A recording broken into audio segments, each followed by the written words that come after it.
As she kissed her 9-year-old daughter's face in a final farewell at the funeral, the mother discovered something shocking.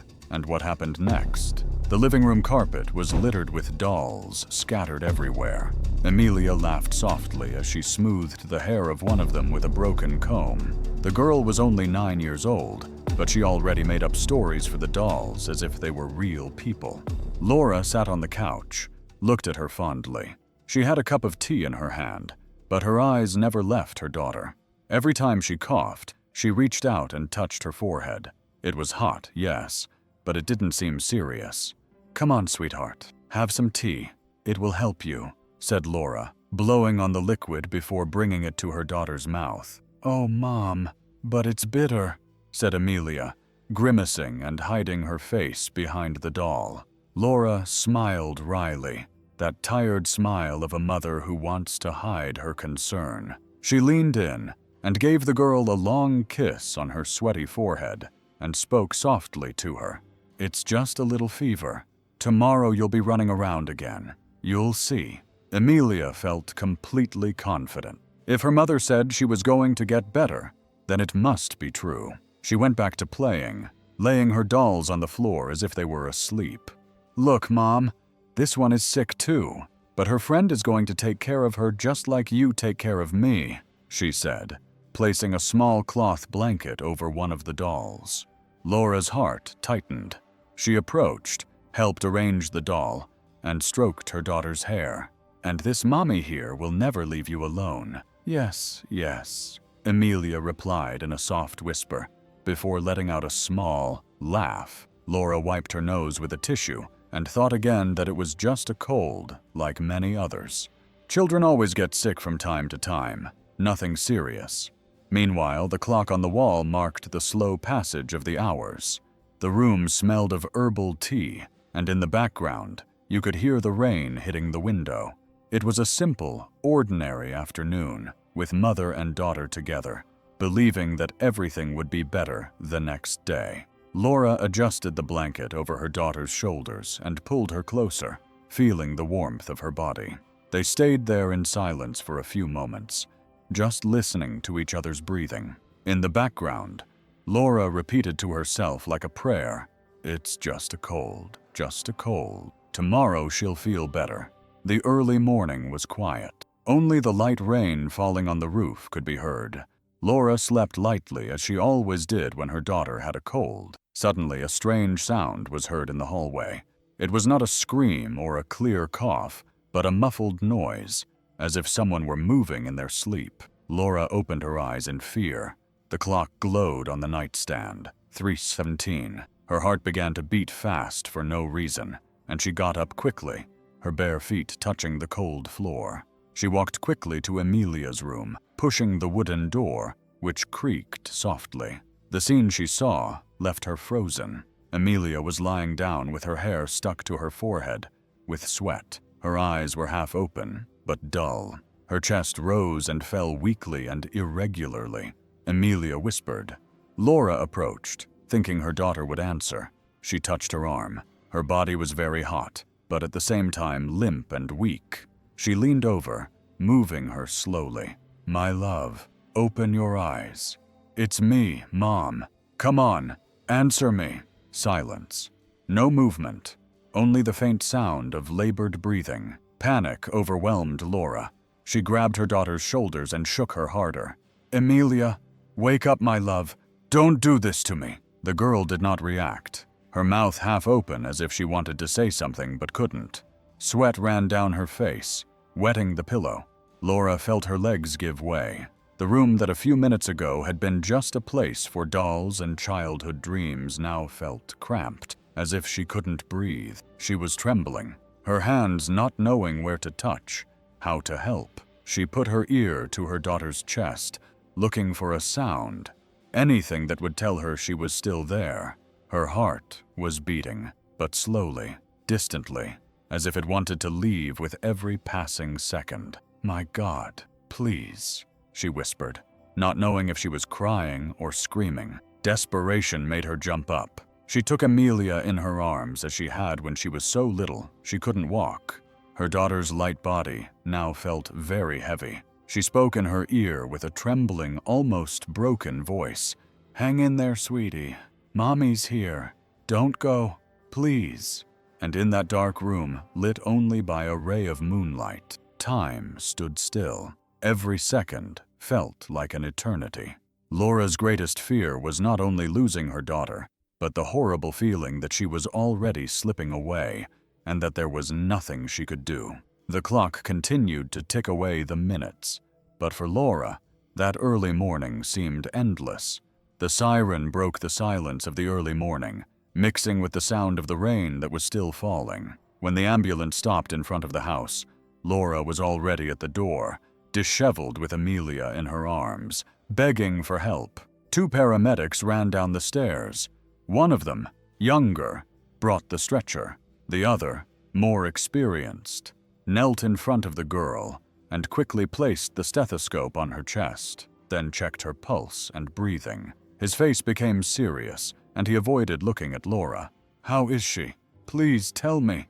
Laura's voice trembled. The paramedic did not respond immediately, but only signaled to his partner, and together they laid Amelia on the stretcher and hurriedly turned on the monitor. The sound that came out was not what Laura wanted to hear, an irregular, faint beep, as if life were slipping away. "Tell me something!" she shouted, grabbing one of their arms. The older one replied in a low voice, almost as if he didn't want her to hear him. "It's very serious, very serious." Those words hit Laura's chest like a punch. The world spun, but she didn't fall. She ran behind the stretcher to the ambulance and climbed in without asking permission. Inside, white lights flashed. The paramedics tried to revive Amelia. An oxygen mask, chest compressions, cables connected to the girl's fragile body. The monitor continued with its slow, painful beep. Laura curled up in a corner of the stretcher, rubbing her daughter's little feet with both hands. They were cold. She rubbed them as if she could bring back the warmth. She brought her face close and kissed her little fingers, murmuring non-stop, "Hang in there, little one, hang in there. Mommy is here. Don't go, my love." Tears fell without her realizing it, wetting the sheets, the paramedics' uniforms, her daughter's little face. The youngest paramedic said in a firm but hesitation said, "Ma'am, be strong. We'll do everything we can." But Laura could barely hear him. She was lost in the moment, talking to Amelia as if the girl could hear her, as if each word were a thread keeping her alive. "Can you hear me, sweetheart? It's me, Mommy. I promise I won't let you go. Hang on a little longer, please." The ambulance sped through the wet streets. Each turn seemed to last forever.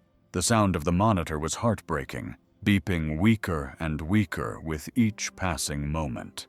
Weaker. Laura closed her eyes, hugged her daughter's feet, and prayed with all her soul. Amidst the mixture of sirens, tears, and desperate prayers, Laura was certain of only one thing: she would not let go of her daughter, no matter what happened. The emergency room doors swung open as the stretcher was wheeled in, the wheels hitting the smooth floor with a noise that sounded like thunder in Laura's heart.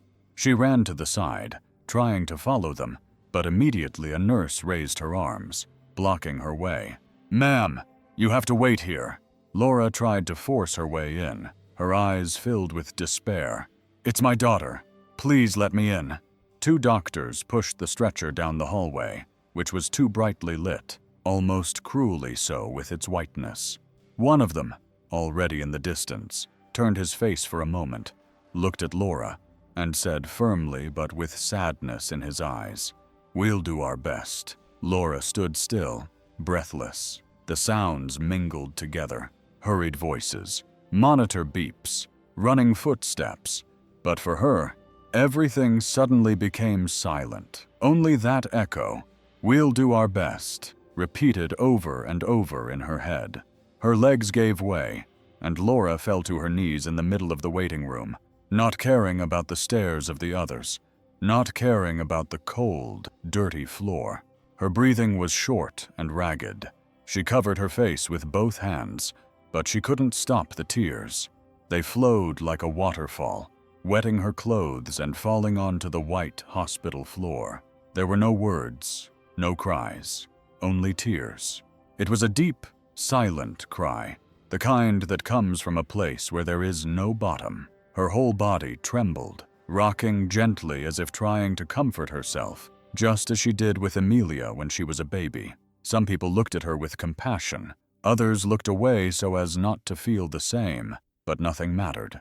The world had disappeared. Only that closed door existed, and behind it, her daughter.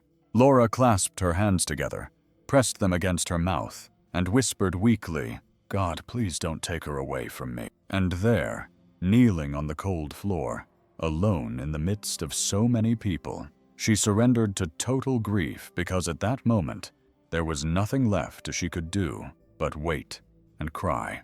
The clock in the reception area seemed to mock her, its hands moving slowly as if time were dragging on so as never to end. 3 hours. 3 hours without news, without answers, without anyone having the courage to look her in the eye. Laura walked in circles through the frozen space, her bare feet inside her worn shoes, tapping against the floor. The noise echoed along with her agitated breathing. She went to the closed emergency door, pressed her ear against it, tried to hear anything, then returned to the bench, but she couldn't sit down. Her body felt like it was burning inside, as if it were about to explode. "Please," she begged every time she saw a nurse pass by. "Tell me something. How is my little girl?"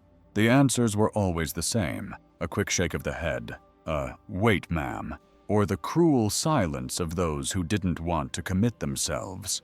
Laura clasped her hands together to the water fountain, wet her dry lips, and returned to the same spot. From time to time, she would clutch the necklace she wore around her neck and murmur hurried prayers, jumbled words without order, just cries from the soul. She no longer knew if it was day or night.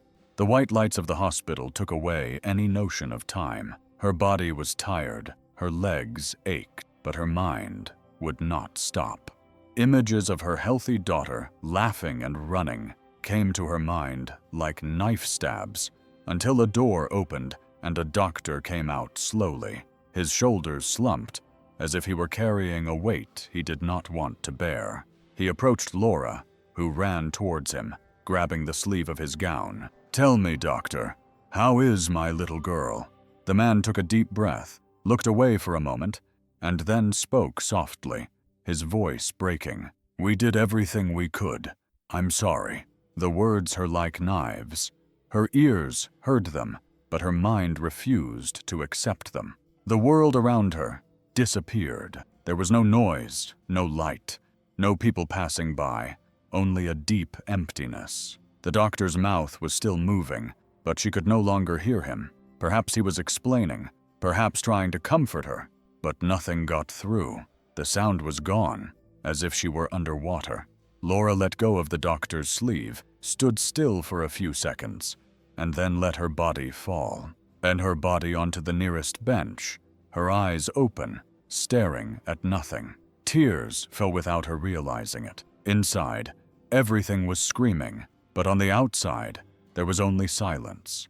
The cruelest silence of all, the silence of someone who understands that life will never be the same again. The hallway was silent. Only distant footsteps could be heard, and the strong smell of alcohol filled the air. Laura walked slowly, guided by a nurse who did not look up. Each step felt like an unbearable weight, as if the floor were pulling at her legs.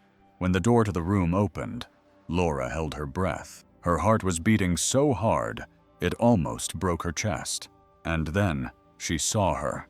Emilia was lying there on the narrow stretcher, covered up to her neck with a white sheet. Her face looked clean and peaceful, as if she were only asleep. Her cheeks still had that soft, childlike touch that Laura knew from. For a moment, her mind wanted to believe that she was just tired and would wake up soon. Laura approached slowly, her hands trembling. She touched her daughter's hair, stroking the strands stuck together with dried sweat. Her fingers moved very carefully, as if afraid of hurting her. "It can't be, it can't be," she repeated in a low voice, almost a whisper that only she could hear. She leaned over the girl and kissed her forehead. The coldness of her skin pierced her lips like ice. Laura closed her eyes tightly, trying to hold on to that moment, trying to deny the truth that was imposing itself. "Wake up, my love. It's time," she whispered, squeezing her little hand under the sheet. Nothing, only silence. Tears fell without stopping, wetting the pillow. Laura rested her head next to her daughter's, as she used to do when Amelia was afraid of the dark.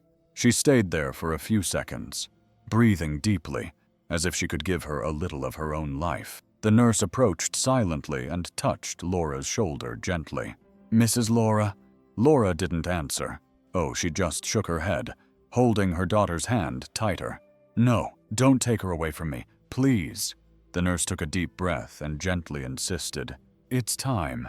Come with me." Laura finally let out a broken sigh and got up, her body heavy as if she had lost the strength to live. But before leaving, she turned once more to look at Amelia, and then again and again. With each step, she paused and looked back, as if trying to keep that image forever, as if she couldn't let it go. Almost at the door, she said in a trembling voice, like a last thread of hope, "It can't be. It can't be." And she left the room, being led slowly, but with her heart forever tied to that stretcher. The funeral home room smelled of fresh flowers mixed with burnt candle wax. The place was full of people in silence, but for Laura, it was as if no one existed. Everyone had disappeared, and only that small coffin remained in the center of the room. She approached slowly, as if her feet would not obey her. Each step hurt. Her heart was beating so hard that she could feel the thumps in her ears. When she got close, her breath caught in her throat. The coffin was open. Inside, Amelia was wearing the blue dress she loved so much, the same one she always asked to wear on Sundays. The bow in her hair was perfectly arranged, but there was no life in her closed eyes. She looked like a sleeping doll, untouchable. Laura placed her hands on the edge of the coffin, feeling the coldness of the wood. For a moment, she thought she would not have the strength to remain standing, but she took a deep breath and placed something she had been holding close to her chest. Amelia's favorite doll in a pink dress. And with an arm already loose from playing with her fingers so much, she tremblingly placed the doll next to her daughter, gently touched her hand, and whispered almost without a voice, "I promised you. Remember, here is your doll. You will never be alone again." Tears fell heavily, wetting her face. She ran her hand through her daughter's hair, caressing each strand as if it were the last time. She kissed her forehead, closed her eyes, and let the silence speak for her. Around her, some people sobbed, others looked on sadly, but Laura spoke to no one. She did not respond to hugs. She did not accept comfort. She just dragged a chair over, sat down next to the coffin, and stayed there. Minutes turned into hours. She did not take her eyes off her daughter. Sometimes she ran her hand over the blue dress to smooth it out, as if Amelia might be bothered by any wrinkles. Other times she would grab her wrist and pull her closer, as if she needed to make sure they were close. There were no words, no strength to scream, only the harsh silence of a mother who had already given everything and now could only watch over the whole world. She could fall in there. Laura would not move. She would stay there next to the coffin, looking at her little girl until her own soul broke into pieces. The door to the funeral parlor slowly opened, letting in a strong smell of alcohol mixed with the scent of flowers. Laura looked up and her body tensed. It was Miguel, Amelia's father, the man who was almost never there, who had chosen alcohol over family. He often walked around staggering, his eyes red. It was unclear whether from crying or a hangover. His clothes wrinkled, his beard unshaven. When he saw the coffin, he stopped for a moment as if he had been struck in the chest. Then he approached quickly, not caring about the stares. My girl," he said, his voice slurred with pain. Laura clenched her fists, breathing deeply, trying to hold back. She stood up, ready to stop him, but Miguel was already in front of the coffin, his 2 hands trembling as he leaned on the wood, crying loudly. "Forgive me, Emilia. Yes, forgive me," he sobbed, letting his body fall onto the edge. "I was never a good father. Never. But I swear I loved you. I always loved you." Tears fell uncontrollably, wetting his unkempt beard. He leaned over, and between sobs, kissed his daughter's cold face. The sound of crying filled the room, loud and desperate. Laura couldn't take it anymore. She grabbed his arm tightly and pulled him back. "Stop it, Miguel." Her voice came out firm, full of rage and pain. "Now you come crying now. Where were you when she was looking for you?" He tried to break free, but he couldn't look her in the eye. He lowered his head, murmuring between sobs, I failed as a man, as a father." "Yes, you failed," Laura shouted, tears streaming down her face along with her fury. "And now you have no right to be here. Get out." For a moment, Miguel stood still, his face covered in tears, his body reeling from the alcohol. Then, too weak to say anything, he turned and shuffled out, leaving behind only the strong smell of alcohol and the echo of his regret. Silence filled the room again. Laura was breathing heavily, her hands still shaking. She returned to the coffin, sat down in the chair, and took her daughter's hand. She held it tightly, like someone clinging to the last rope that keeps them alive. She caressed the small fingers, running her thumb over the cold skin, and murmured almost without a voice, letting her heart speak. "Don't leave me too, my love. Don't leave me too." And she stayed like that for hours without moving, crying softly, as if everyone had disappeared, and only she and that little hand that would never squeeze hers again remained. Laura sat there next to the coffin, her body tired, but unable to move away for even a second, her eyes red from crying so much that they could barely stay open, but she continued to look at every detail of her daughter as if she wanted to commit everything to memory. The blue dress, the bow in her hair, the delicate eyelashes resting on her pale skin. Suddenly, as she smoothed the fabric of the dress so it wouldn't wrinkle, her fingers touched something cold hidden under the collar. She pulled it out carefully, and there it was, a simple necklace with a worn cord and a heart-shaped pendant engraved with a single letter engraved on it. Laura brought her hand to her mouth, trying to hold back the tears that exploded from within. That memory came like a blow. She remembered perfectly the day she made that necklace with her own hands, using the scraps of a cheap charm. Emilia was only 7 years old when she received it. "Look, Mom, it has my initial on it," the girl had shouted, laughing and jumping. "Of course, because you will always be mine," Laura had replied at that moment, hugging her daughter.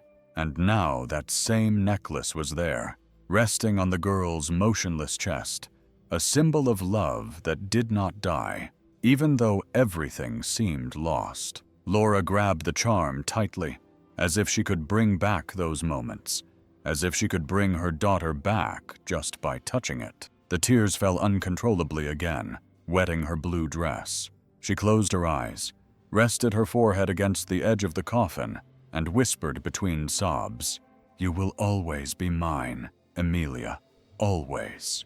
The voice cut her heart. She felt it breaking into 1,000 pieces inside her chest. Laura leaned over and kissed her daughter's face, first gently, then longer, as if she were no longer in a hurry, as if the whole world had stopped at that moment. Tears fell, sliding down her cold skin. It was as if each drop were a part of her soul, breaking away, trying to fill the impossible void. The necklace moved gently, reflecting the dim light in the room. For Laura, that little heart was not just a charm. It was proof of a love that even death could not erase. And so she remained, clutching the necklace, crying softly, as if she could still embrace her daughter with words and tears, never letting her go.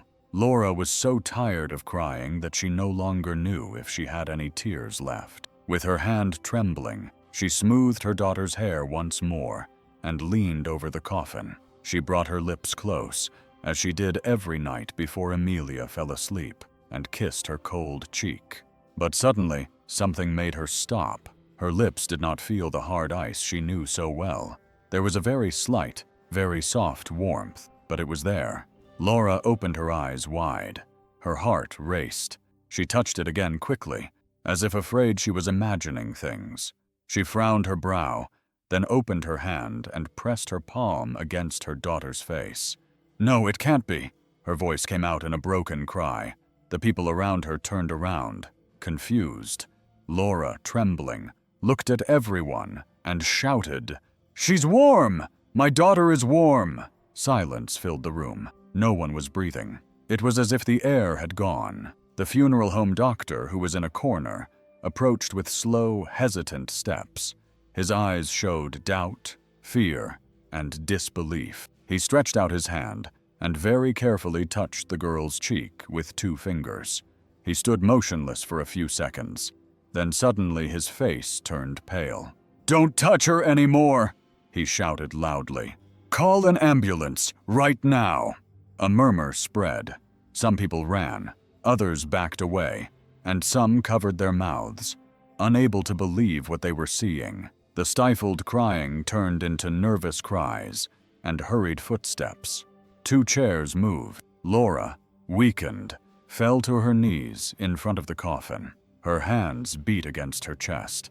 Her whole body trembled, but her eyes only looked at Amelia. Between sobs, she cried out with the most hopeful voice she had ever had in her life. "You're here, my girl. You didn't leave. You're here."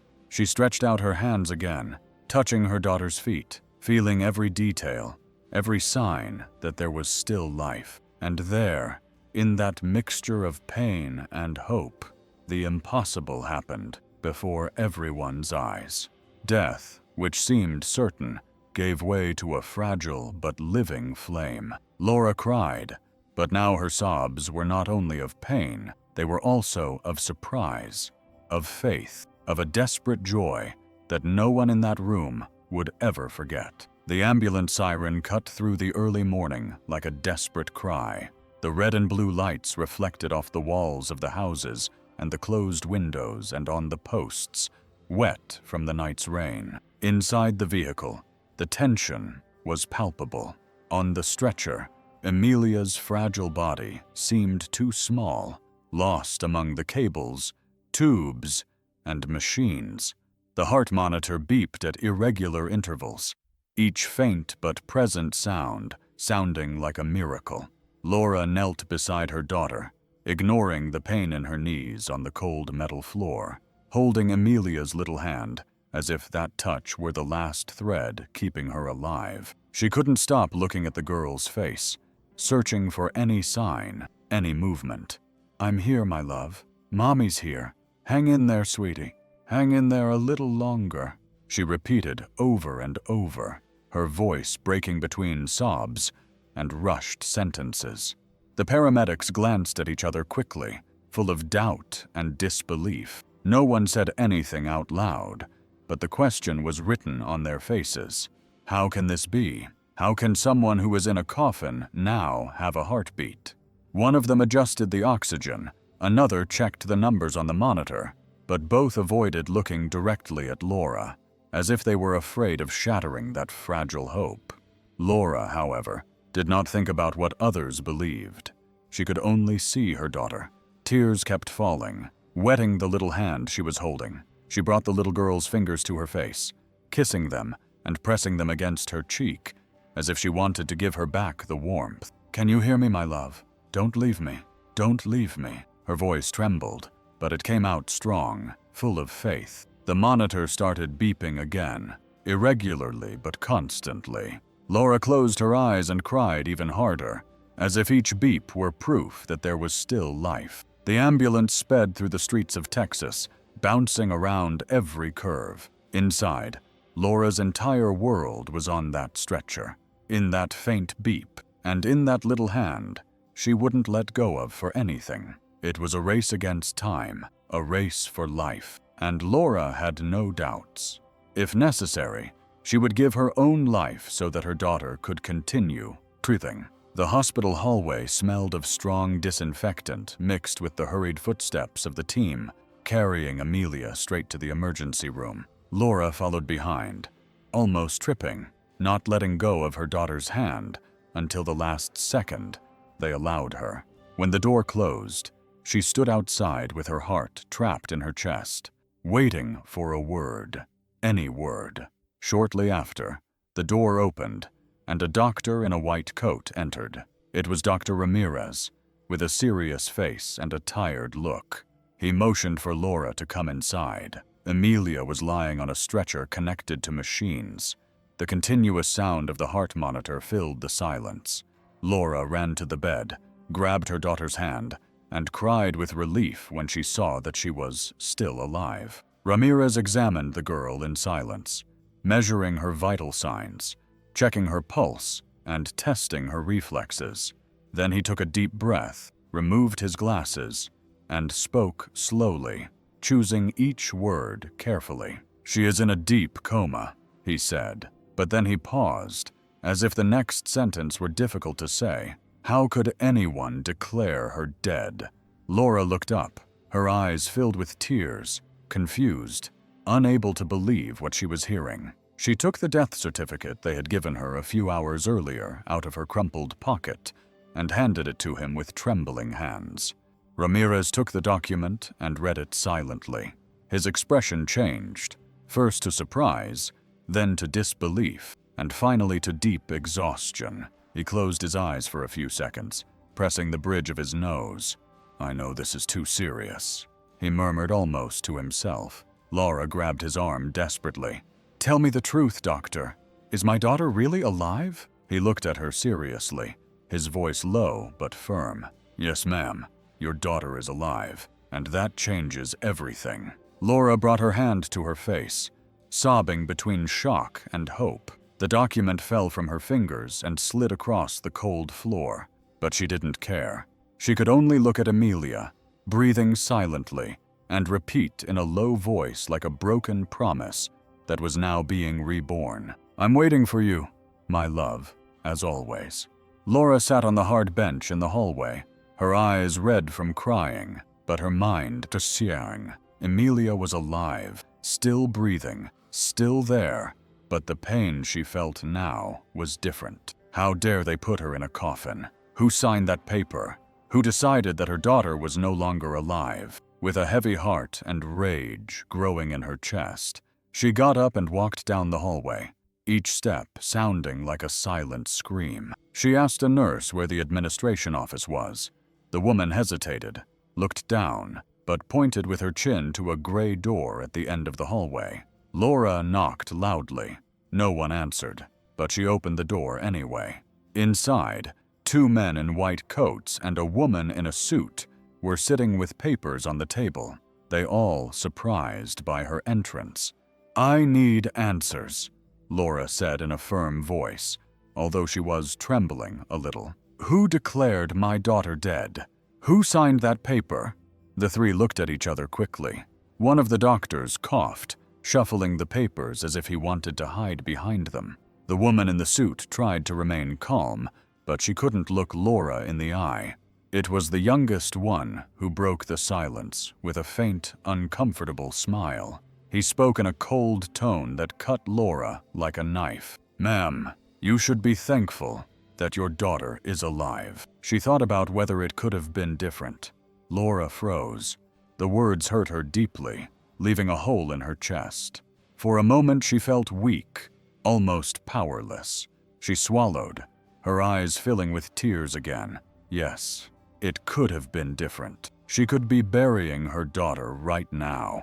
But soon the anger returned with greater force than the fear. She stepped forward, pointing her trembling finger at them. "Don't tell me I should be thankful. My daughter was about to be buried alive, and you want me to shut up?" Silence filled the room. The air felt heavy. No one dared to respond. Laura took a deep breath, trying to calm herself, but her voice was still broken with pain. I'm not going to shut up. Someone has to face up to this. Someone has to tell me the truth. And at that moment, even though she was alone, facing hidden gazes and walls filled with silence, Laura knew she would not rest until she opened that door that everyone wanted to keep closed. Laura sat in the hallway, staring at the white floor that glistened with the cold light of the corridor. Her hands were clasped together, trembling as if trying to hold back her anger, fear, and pain at the same time. She no longer knew who to turn to, who to listen to, who to trust. Everyone seemed to want to push her pain into silence. It was at that moment that Dr. Ramirez appeared. He approached slowly with a stack of papers on his chest. He did not have the stiff posture of the other doctors. His eyes did not shy away from hers, and there was something different in them: humanity. "Mrs. Laura," he began in a low voice, almost cautiously, "I am now responsible for your daughter's case." Laura looked up suspiciously. Ramirez pulled up a chair and sat down next to her. For a few seconds, he remained silent, as if respecting the weight of her pain. Then he continued, "I heard everything that happened, what they did to Amelia, and I want you to know something. If there was a mistake, someone has to take responsibility." His words came as a shock. No one had said that until now. Everyone had just asked for silence, patience, acceptance. But there, at that moment, someone finally recognized that something was wrong. Laura put her hand to her mouth, trying to hold back the tears. The tears came again, but this time they weren't from Soledad. They were because, for the first time, someone was on her side. "Doctor," she whispered with a trembling voice, "I thought no one was going to listen to me. Everyone wants me to shut up. But my daughter. The sentence was lost in sobs. Ramirez leaned over, put a hand on her shoulder, and said firmly, without hesitation, "No, ma'am, you are not alone, and I'm not going to shut up either." Laura let her body fold forward, covering her face with her hands, crying without fear for the first time since it all began. She was crying in front of someone who wasn't her daughter. She was crying because she had finally found a listening ear, a gaze that didn't look away. Ramirez said nothing else. He just sat there, letting her cry. Sometimes silence is also an answer, but this silence was not one of abandonment. It was one of presence. And in that cold hallway, where before there had only been Soledad, Laura felt that she no longer carried the unbearable weight of the truth alone. Ramirez was in his office with the lights dimmed and a pile of papers on his desk. He grabbed Amelia's file and began to review every detail. The paper was crumpled and stained, as if someone had touched it in a hurry. First, his eyes stopped at the time of admission. It said that the girl had arrived much earlier than Laura had said. He frowned and checked again, comparing it with other papers. There was a clear contradiction. Then he saw something even worse. The name of the doctor responsible for the admission was written strangely, with scratches over it and a hasty signature. He ran his hand over his face, took a deep breath, and muttered to himself, "This was altered. Someone wanted to hide something." His heart began to beat faster. He knew that if he continued, he could get involved with powerful people at the hospital, but he also knew he couldn't stay silent. He grabbed a pen, wrote some quick notes, and kept copies of the papers. Meanwhile, in the hallway, Laura was still sitting as usual next to her daughter's room. Her face looked tired, her eyes sunken, but she didn't move. That's when a woman in a white uniform approached, walking slowly and looking from side to side before speaking. It was Nurse Soledad, crouching down next to Laura, speaking almost in a whisper. "Ma'am, I saw what happened that night. I saw it." Laura looked up, surprised, and she grabbed her hand. "What did you see? Please tell me." "Soledad." She took a deep breath, trembling with her eyes full of tears. Her daughter arrived in very bad shape. Yes, very weak. But she wasn't dead, I know, because I checked her. She had a pulse, she was breathing. Laura felt her body grow cold. Her heart raced, so why did they say she was no longer alive? The nurse lowered her head, crying softly. It was orders, we were told. We had to report it that way. I didn't want to. God knows I didn't want to. The words came out between sobs. It wasn't supposed to be like this.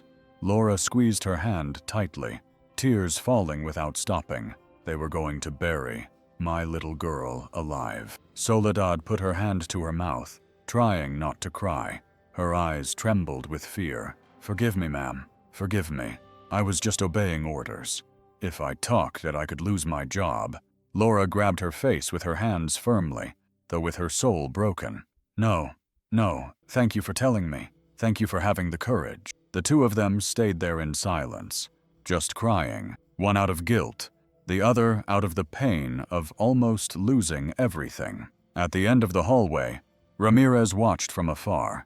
He was now sure that the story was full of lies, and now, more than ever, he knew he had to get to the bottom of it. The paper reached Laura through a hospital employee. It was a white sheet with cold, formal letters. She quickly unfolded it, her hand still shaking, and began to read aloud in a low voice. We inform you that what happened was a rare error that has already been controlled. The hospital reinforces its commitment to the life and safety of all patients. Laura stood still for a few seconds, staring at those empty words. Her heart ached with rage. Her face began to tremble. Then suddenly, she crumpled the paper with force, tore it into pieces, and threw it on the floor. Controlled, she shouted, her voice echoing in the hallway. My daughter is between life and death, and they say it's under control. Some people turned to look, but Laura didn't care. She breathed heavily, as if her chest were about to explode. She walked to the door of Amelia's room, pressed her forehead against the cold wood, and let the tears fall again. Nothing is under control, she whispered days later, when she thought she had no strength left. Someone left a copy of a small local newspaper on the hospital bench. Laura picked it up without much interest, but the headline in large letters made her hands tremble. Girl almost buried alive due to medical error. The words seemed to scream from the paper. Laura's blood ran cold. She felt her stomach churn. She pressed the newspaper against her chest as if it weighed too much. In that moment, what had been a private pain became public. And it didn't stop there. The news began to circulate on local radio stations, then on websites, then on social media. Within a few hours, the whole country was talking about the case. People she had never seen before were talking about her daughter, talking about her, talking about the tragedy. Laura was afraid that it would make everything worse, afraid of reprisals, afraid of seeing her daughter's suffering turned into a spectacle. But at the same time, something inside her ignited. Now the world knew. Now they couldn't silence her voice. She took Amelia's hand, who was still lying motionless, and spoke softly to her as if her daughter could hear her. My love, now everyone knows what they did to you, and for you, I will not be afraid. Laura's heart ached, but along with the fear, a new strength was also growing, a strength that came from her daughter, from the truth, and from a faith that no one else could take away from her. That night, the hospital was silent. Only the sound of the monitors broke the darkness of the corridors. Laura was sitting next to her daughter's bed, with her cell phone in her hands. The screen illuminated her tired face, her eyes red from crying so much. Since the news had appeared in the newspapers, the phone had not stopped ringing. Messages arrived one after another, hundreds of them. She opened the first one. Stay strong, Mom. We are praying for you. Then another. My son also suffered from medical malpractice, but I did not have the same luck. He didn't come back. Laura paused. Her heart tightened, and her eyes filled with tears again. She pressed the phone to her chest, took a deep breath, and opened more messages. Some were supportive, others encouraging, all filled with pain. Mothers from many places told their stories, their losses, their struggles. I understand you, sister. My baby died in my arms because of a misdiagnosis. Fight for her. Fight for all of us. Each word hurt like a knife, and at the same time, she embraced them. Laura felt the pain of the other mothers as if it were her own, and in a way, it was. With trembling fingers, she replied to some. She wrote slowly, without strength, but with an open heart. Thank you. Thank you for sharing your pain with me. I don't know how to go on, but I'm going to fight for my daughter, and for all the children who didn't come back. When she finished writing, tears were already running down her face. She put the cell phone on her lap and covered her face with her hands, crying alone. The early morning seemed to go on forever. She looked at Amelia, who was lying still, and whispered, "Listen, my love, we are not alone. There are so many mothers with you, so many." But deep down, the soledad was still there. The room was cold, the night was long, and Laura knew that when the messages stopped coming, she would still be there, just a mother crying softly next to her daughter, who was struggling to breathe. And in that deep silence between messages coming and messages that arrived, Laura felt that her pain had become part of that of many others, and that made her cry even more. The hallway felt colder on that morning that was just beginning. The clock ticked loudly. The smell of stale coffee came from the kitchen. Laura sat in a plastic chair, her hands clutching the necklace, her eyes on the opaque glass door of the meeting room. The door opened slowly. A doctor entered rushing, his tie crooked, his face tired. Dr. Morales didn't look at anyone. He walked past Laura without seeing her. His hand was shaking. He entered the room. The door closed. Through the glass, shadows and gestures could be seen, nothing clear. Minutes later, Dr. Ramirez arrived with a folder of documents. He stood in front of Laura and spoke softly. "I'm going to talk to them. Please stay here." He entered. The glass muffled the voices, but some words escaped, cutting through the air. It was Dr. Morales's hoarse voice. "I want to request a leave of absence. I can't go on like this." Silence. Then another dry voice from someone in administration. "Doctor, this is not the time. We're going to resolve this internally." Morales took a deep breath, as if swallowing broken glass. "They pressured me. They told me, don't write anything down. Don't complicate things." I asked. There were signs, but they asked me to be quick, sign, and close the case. I signed. Laura closed her eyes in her chair and felt nauseous. She covered her mouth with her hand so as not to make a sound. Her heart was beating in her neck. Inside, Ramirez banged the folder on the table, not hard, but firmly. There was a girl, a mother outside. "This isn't protocol, it's life." The woman in the suit coughed softly, trying to smile without smiling. "Doctor, please, the hospital has already issued a statement. A controlled error. Let's stay calm. No interviews, no documents circulating. Think about the consequences for your career and everyone else's." Morales whispered, devastated. "I just want to sleep. I haven't slept in 3 nights. I see her face when I close my eyes." Ramirez pulled up a chair and sat down slowly, as if choosing words that wouldn't hurt, even though he had to say them. "Doctor, you're not the only one to blame, but no one here is going to hide this.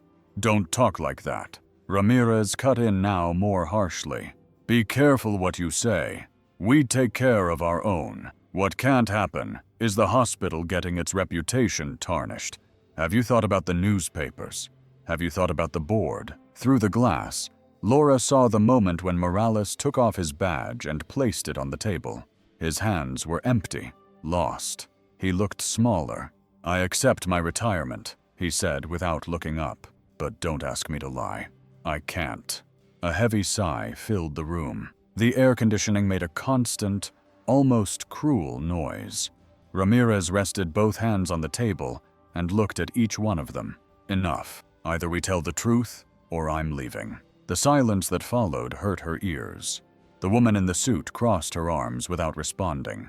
The man in the gown looked out the window, escaping. Morales, his eyes red, stared into the void outside. Laura stood up without realizing it. Her legs were shaking. She pressed her forehead against the cold glass. She didn't go in. She didn't scream. She just let the tears fall in silence inside. No one moved a leaf. No one picked up the phone. The world stood still for a few long seconds.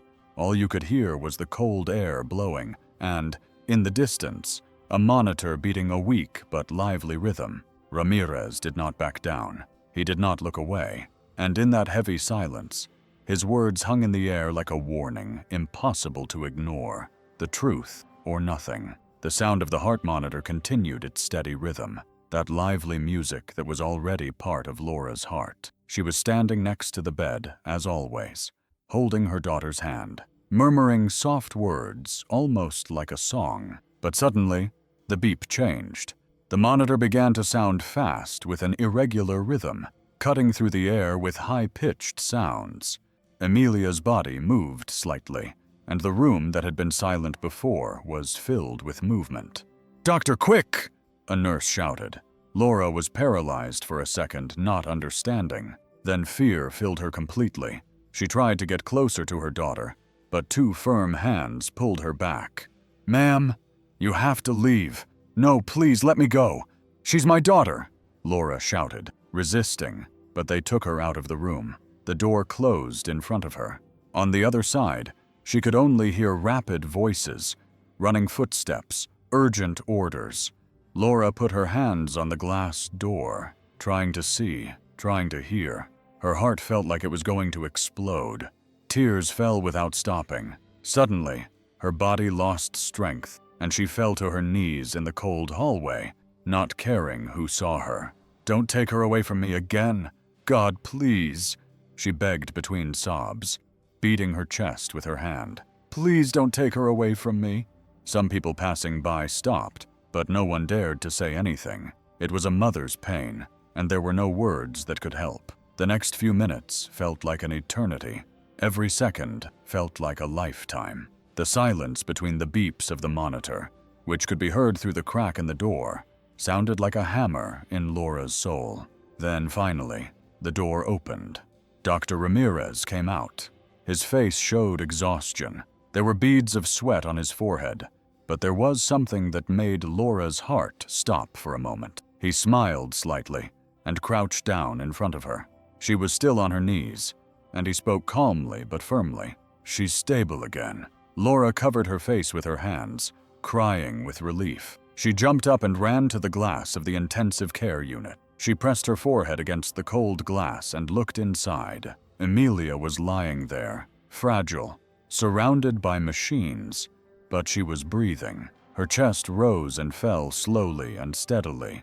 Laura ran her hand over the glass, as if she could touch her daughter. Daughter from there. The tears wouldn't stop, but now they were different. They were tears of hope. "My girl, you're here," she whispered with a broken voice. "Thank you, God. Thank you." And at that moment, Laura's heart, which had already known the darkest abyss, felt a breath of life again. The still, fragile hope was rekindled, and she clung to that hope like someone clinging to the last thread to keep on living. The room was in darkness, only the soft light of dawn entering through the window, mingling with the faint glow of the heart monitor. The sound of the rhythmic beeps was now part of Laura's routine. She sat next to the bed, tired but unable to leave her place. She held her daughter's hand, as if holding a miracle. With her other hand, she stroked her hair and occasionally sang softly the same song she used to sing to Emilia when she was little to help her fall asleep. "Sleep, my little girl. Mommy is here." Her voice trembled, broken by the tears that kept wetting her daughter's pillow. Suddenly, something almost invisible happened. Emilia's fingers, which had been still, moved. First one, then two, so slight, so tiny that it seemed like a breath of air, but Laura felt it. She remained still. Her heart began to beat very fast. She closed her eyes tightly, not knowing if it was real or if she had imagined it. Then she grabbed her little hand tightly, bringing it close to her face. "Can you hear me, my love? It's me. Mom, I'm here," she whispered, as if afraid of scaring away this miracle. Tears fell like a river. She kissed her little fingers one by one with all her love, as if it were the first time she had touched her daughter. And then it happened, slowly, very slowly, but real. Amelia's eyes opened, at first just a little, a confused look like someone waking up from a very deep sleep, but they were alive, they were there. Laura covered her mouth with her hand, trying not to scream. Her legs were shaking, her chest was burning. Thank God, she repeated, crying softly, her voice broken. She ran to the door and shouted with all her might, "Doctor, nurse, she's opening her eyes!" She ran back to the bed, grabbed her daughter's hand again, and whispered between, "I'm here, my love. Don't be afraid. Mommy is with you." The doctors rushed in. The team surrounded the bed, but Laura didn't move. Her eyes were fixed on her daughters, who blinked slowly, trying to recognize the world again. Laura adjusted the chair, moved it closer to the bed, and stayed there just looking. Her hand rested on Amelia's little hand, afraid to squeeze it too hard, afraid to let go. "My life," she whispered, as if talking to a wounded bird. "I'm here." Amelia's tired eyes moved back and forth, as if they were still learning to stay open. Her mouth tried to form a sound, but nothing came out. Then, with effort, a thread of voice broke the silence. "I'm cold." Laura was sweetly surprised. It was a voice. It was a word. It was her daughter calling back to her mother inside her body.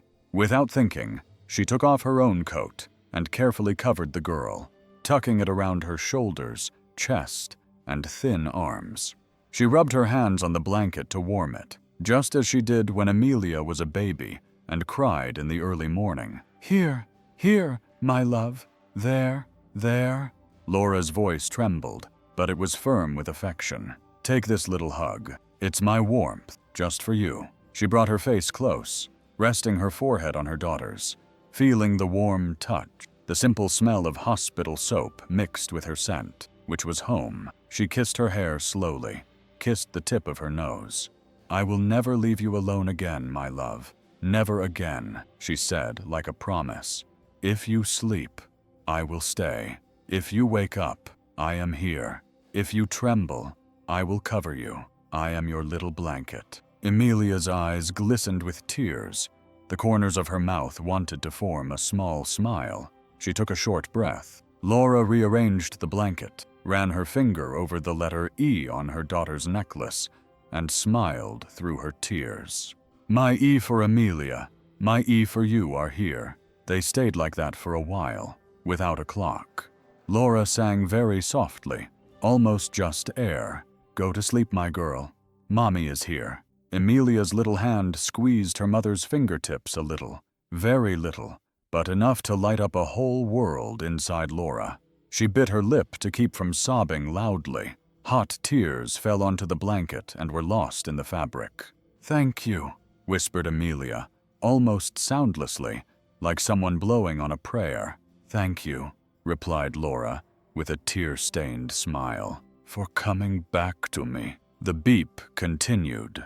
The little green light flickered, and the girl's short but steady breathing filled the room with the beautiful sound of new and fragile life. Amelia blinked slowly and looked at her mother as if searching for a safe haven.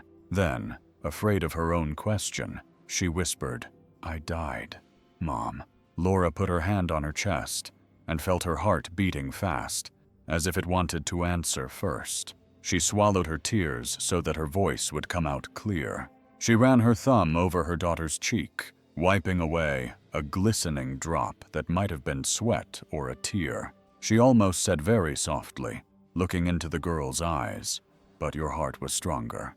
Amelia exhaled with a little moan of exhaustion, her eyes filling with tears, not of pain, but of an ancient fear. Laura didn't hold back her tears. She let them flow, resting her face in her daughter's hand, as if asking permission to cry there. "I'm sorry," Amelia whispered meaninglessly, like children who apologize even for the wind. "No, my love, you don't have to apologize.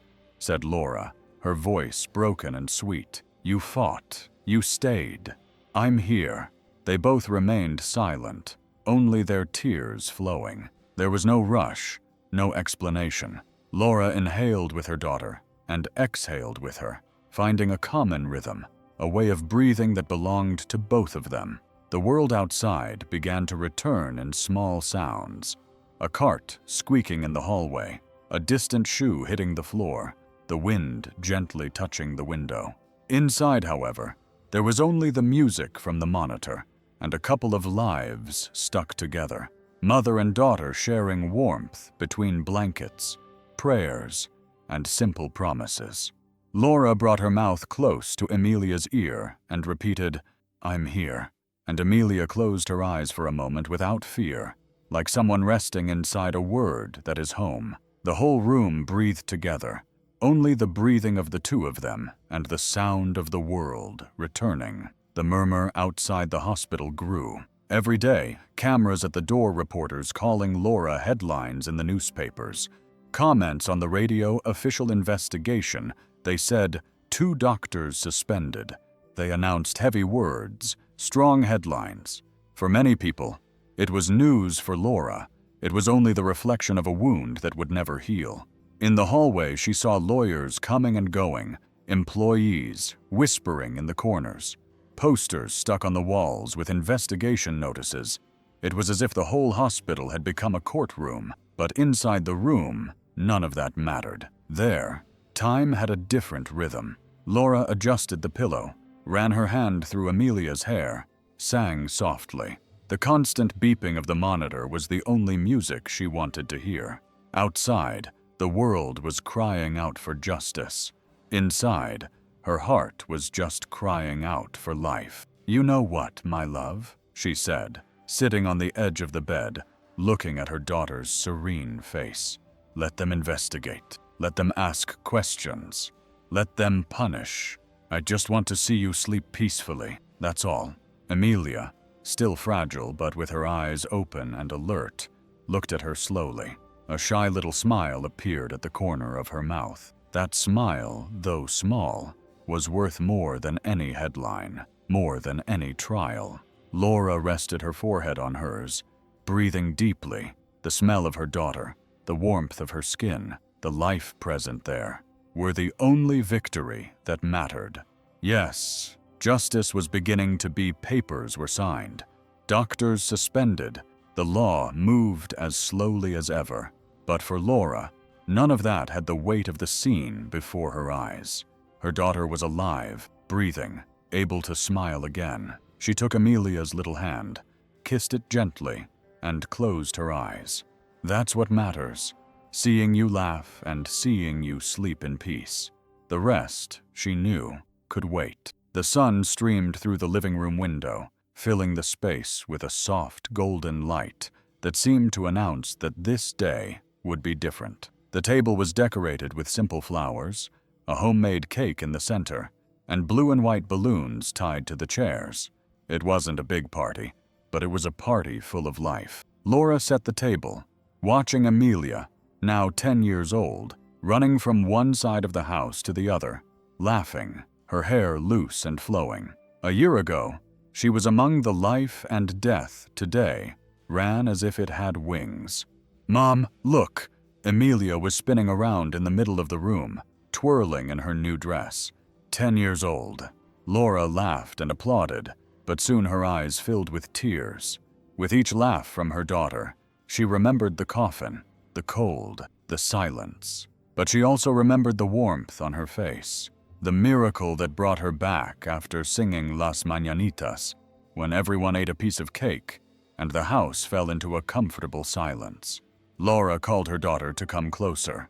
"Come here, my love. I have something for you." From the pocket of her dress, Laura took out a small blue velvet box. Emilia opened her eyes curiously and opened it carefully. Inside, a delicate silver necklace sparkled with a heart-shaped charm, and the letter E engraved in the center, very similar to the old one, but prettier. For a moment, Emilia was silent, her eyes filled with tears. She ran her little finger over the charm, and then looked up at her mother. "Mommy, is this for me?" Laura smiled through her tears. "Of course it is, because you are my E, my Amelia, my hope, my star." The girl bit her lip, trying to hold back her emotions, and replied with a big smile full of life. "Now I'm going to live a long life." Laura put the necklace around her daughter's neck, adjusting it slowly, as if making a promise, then kissed her forehead, breathing deeply the sweet scent of childhood. Amelia jumped up and ran to play with the other children, her new heart beating strongly, her eyes shining like never before. Laura stood still, watching, and in that moment she understood that there was no greater gift than seeing her daughter run free again, carrying in her chest not only a necklace, but the certainty that life still had much to give. Tell me, if it had been your daughter, your son, would you have felt the warmth on her skin, or would you have left the room forever? Write here in the comments what you would have done in Laura's place, or in the doctor's place, or even in the nurse's place. I really want to read your opinion, because your voice also matters. And don't forget to activate the bell so you receive each new story before anyone else. Stories that touch us, that make us cry, but that also make us think about what really matters. Click on this video that's appearing here. It's a very moving story that has already made many people cry and think about life again. I promise you won't forget it.